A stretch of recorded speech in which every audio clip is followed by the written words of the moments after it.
Hello students.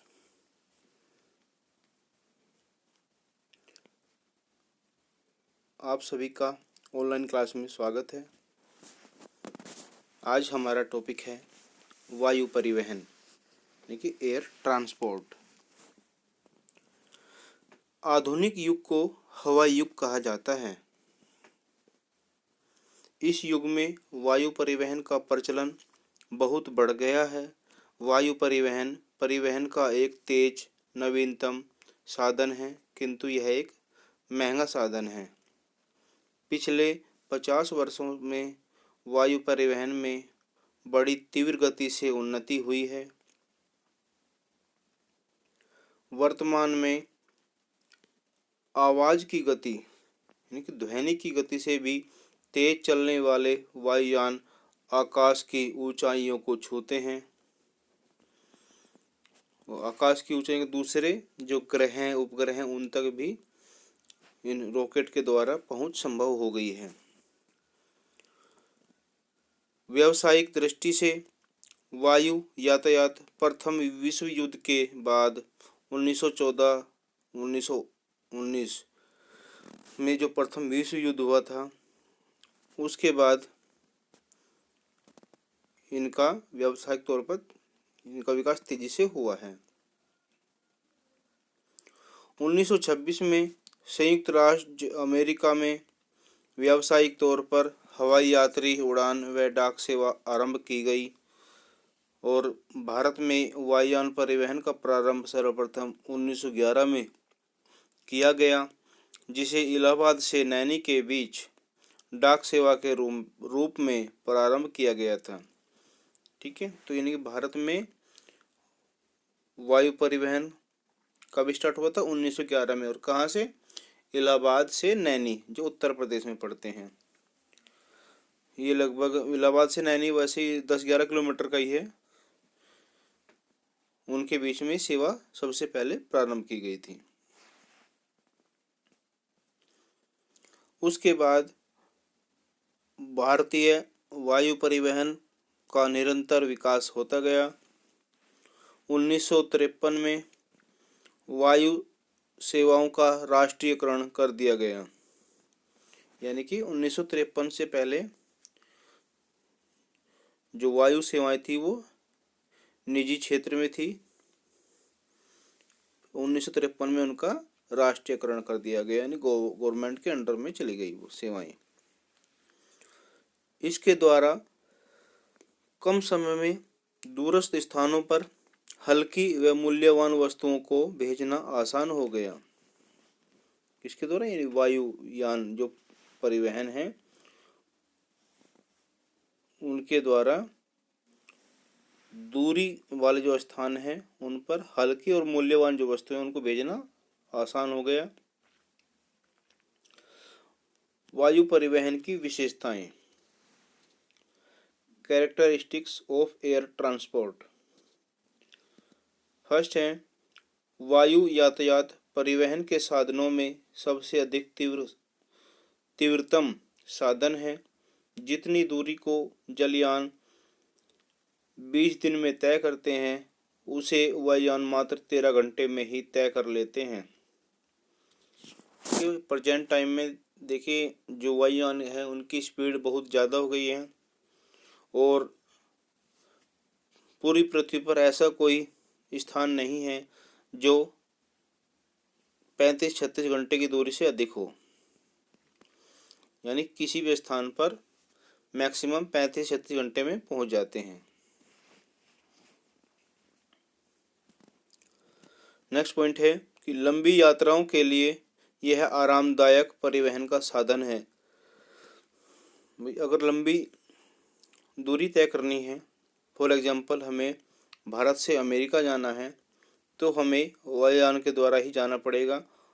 इसी के द्वारा हम जल्दी और आराम से पहुंच सकते हैं। नेक्स्ट है, वायुयानों की पहुंच उन भागों में भी संभव हो जाती है जहां सड़कें व रेलें नहीं बिछाई जा सकती हैं। यानी कि जैसे ऊबड़ खाबड़ भाग है, पर्वतीय भाग है, जलीय भाग है या मरुस्थलीय भाग है, वहाँ पे भी वायुयानों के द्वारा पहुँच सकते हैं।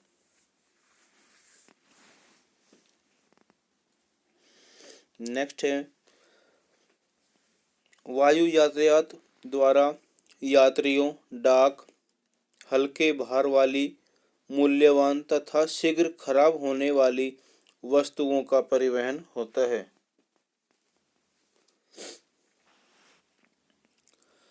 नेक्स्ट है प्राकृतिक आपदाओं में फंसे हुए लोगों को दवाइयाँ, भोजन तथा अन्य आवश्यक वस्तुएं पहुंचाने के लिए वायुयानों का बड़े पैमाने पर प्रयोग किया जाता है। और आप इससे ही अंदाज़ा लगा सकते हैं कि अभी जो ये कोरोना महामारी आई है, इसमें भी वायुयानों ने बहुत सहायता की है दूसरे देशों से मेडिसिन, उपकरण आदि मंगाने में या भेजने में। नेक्स्ट है फिर युद्ध में वायु परिवहन किसी भी देश की सबसे बड़ी शक्ति मानी जाती है। देखिए भाई, प्रेजेंट टाइम में आजकल युद्ध भी टेक्नोलॉजी का ही रह गया है और जिसके पास जितने वायु परिवहन साधन होंगे वह उतना ही शक्तिशाली माना जाता है। वायु परिवहन के दोष, डिमेरिट्स ऑफ एयर ट्रांसपोर्ट।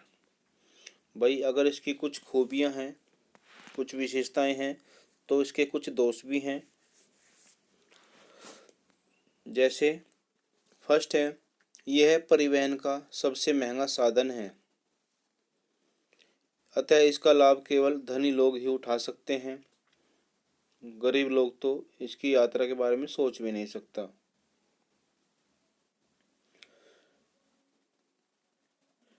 क्यों? क्योंकि अगर मान लीजिए मैं 500 किलोमीटर की यात्रा करनी है तो ट्रेन से मुश्किल से वह 200 या 250 रुपये में हो जाती है, जबकि वायुयान के द्वारा वह हज़ारों रुपये में बैठती है जाके। तो इसलिए वह केवल जो धनी लोग हैं वे ही इसका आनंद ले सकते हैं। नेक्स्ट है कि वायु परिवहन में सुरक्षा संबंधी कई समस्याएं सामने आती हैं। नेक्स्ट है फिर खराब मौसम में वायु सेवा उपलब्ध नहीं होती। भाई मौसम अगर बिगड़ जाता, खराब हो जाता है, आंधी तूफान, तो उसमें वायु परिवहन सफल नहीं हो पाता।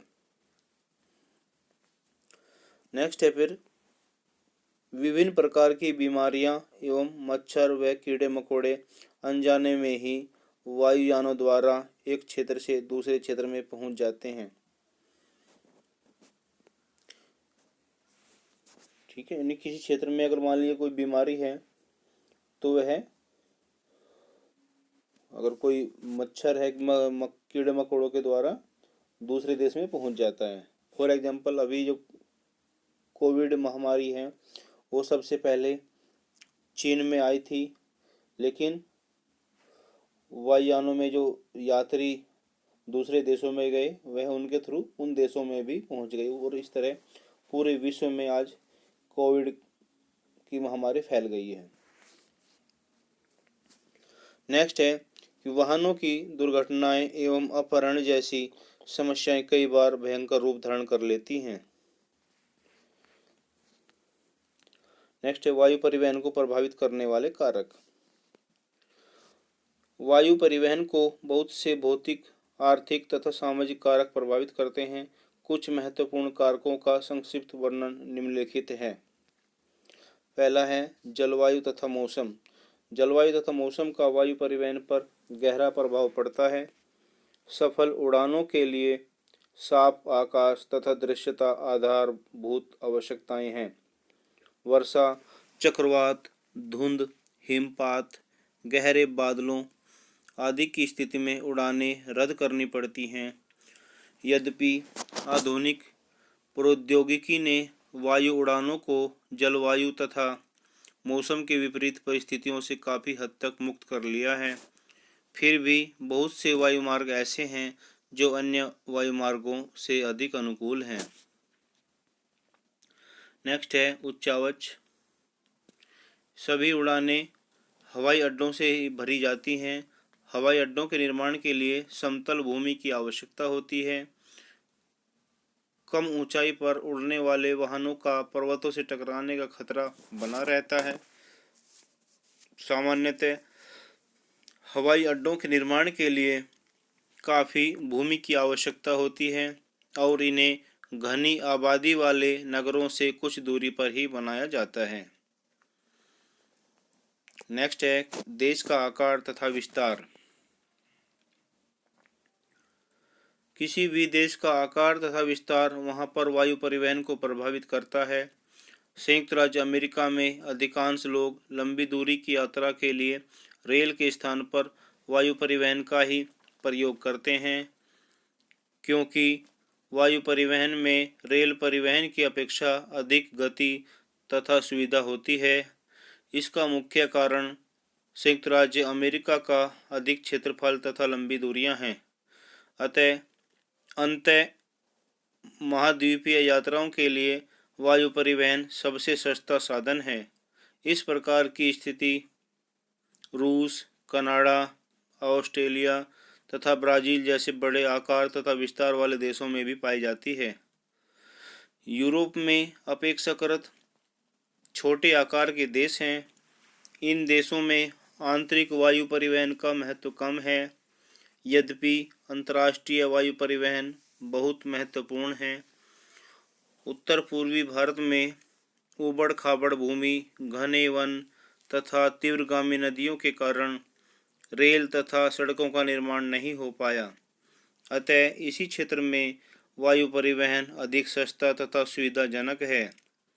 मलेशिया के सबाह तथा सारावाक क्षेत्रों में सड़कों तथा रेलों का निर्माण नहीं हुआ और लोग वायु परिवहन का अधिक प्रयोग करते हैं,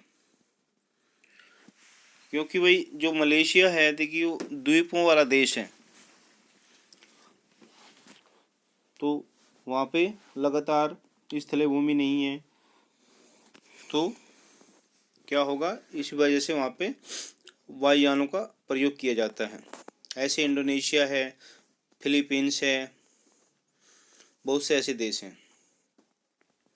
तो फिलीपींस तथा इंडोनेशिया में भी वायु परिवहन लोकप्रिय है, क्योंकि जल परिवहन बहुत धीमा होता है। आर्थिक विकास। वायु परिवहन बहुत महंगा होता है और इसका प्रयोग केवल धनी लोग ही कर सकते हैं। यही कारण है कि वायु परिवहन मुख्यतः संयुक्त राज्य अमेरिका, रूस, ऑस्ट्रेलिया, जापान तथा यूरोप के धनी देशों में ही विकसित हुआ है। राजनीतिक संबंध। दो देशों के बीच सफल हवाई उड़ानों के लिए संबंधित देशों में मैत्रीपूर्ण राजनीतिक संबंधों का होना अति आवश्यक है। विदेशी जहाज अनुमति के बिना किसी भी देश की हवाई सीमा को पार नहीं कर सकते। यदि दो देशों के बीच मैत्रीपूर्ण संबंध नहीं होता तो इस प्रकार की अनुमति प्राय नहीं मिलती। संयुक्त राज्य अमेरिका व रूस तथा भारत व पाकिस्तान के बीच वायु परिवहन के विकसित न होने का मुख्य कारण इन देशों के तनावपूर्ण राजनीतिक संबंध ही हैं। नेक्स्ट पॉइंट है आपका अंतर महाद्वीपीय वायुमार्ग। उत्तरी गोलार्ध में अंतर महाद्वीपीय वायुमार्गों की एक सुस्पष्ट पूर्व से पश्चिम पट्टी है। पूर्वी संयुक्त राज्य अमेरिका, पश्चिमी यूरोप और दक्षिणी पूर्वी एशिया में वायुमार्गों का सघन जाल पाया जाता है। विश्व के कुल वायुमार्गों के 60% भाग का प्रयोग अकेले संयुक्त राज्य अमेरिका करता है। न्यूयॉर्क, लंदन, पेरिस, एम्स्टर्डम और शिकागो नोडीय बिंदु है जहां अभिसरित होते हैं अथवा सभी महाद्वीपों की ओर विकिरित होते हैं। यानी कि यहाँ से हवाई उड़ानें चारों तरफ को होती हैं। अफ्रीका, रूस के एशियाई भाग और दक्षिण अमेरिका में वायु सेवाओं का अभाव है। दक्षिणी गोलार्ध में 10 डिग्री से 35 डिग्री अक्षांशों के मध्य अपेक्षाकृत विरल जनसंख्या, सीमित स्थलखंड और आर्थिक विकास के कारण सीमित वायु सेवाएं उपलब्ध हैं। तो इस प्रकार हम कह सकते हैं कि वर्तमान युग में या वर्तमान युग वायुयान का युग है, क्योंकि आजकल आम लोगों के पास भी समय का अभाव है, तो जल्दी समय में पहुंचने के लिए वह इन साधनों का प्रयोग करता है। और पहले के मुकाबले वर्तमान समय में जो वायुयान का जो किराया है वह भी काफ़ी सस्ता हो गया है। तो आई होप यह टॉपिक आपको अच्छे से क्लियर हो गया होगा।